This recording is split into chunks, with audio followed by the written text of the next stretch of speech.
My path to become an LPN is I'm currently working in a group home where we help elderly people to achieve their goals to become independent, and with all the services that we provide for them, I decided to empower myself to become an LPN. The simulation lab helped me a lot when it comes to learning more. It is not just about what you read in the book. You come put it into practical terms, and thereby doing it repeatedly, it is an opportunity for it to stick, not just like reading the theory, but the practical aspect of it too.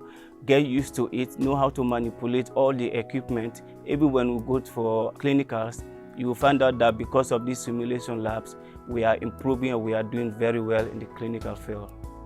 I will encourage you to choose this program because they maintain standards, their values, their instructors are always there to help you out when you have a problem. Their simulation program is the best. So I'm encouraging you all to choose this program so that you will be able to impact lives out there. It is one of the best. Choose this program and you will succeed. I am Amidu Bangura. This is my DCTS pathway to become an LPN.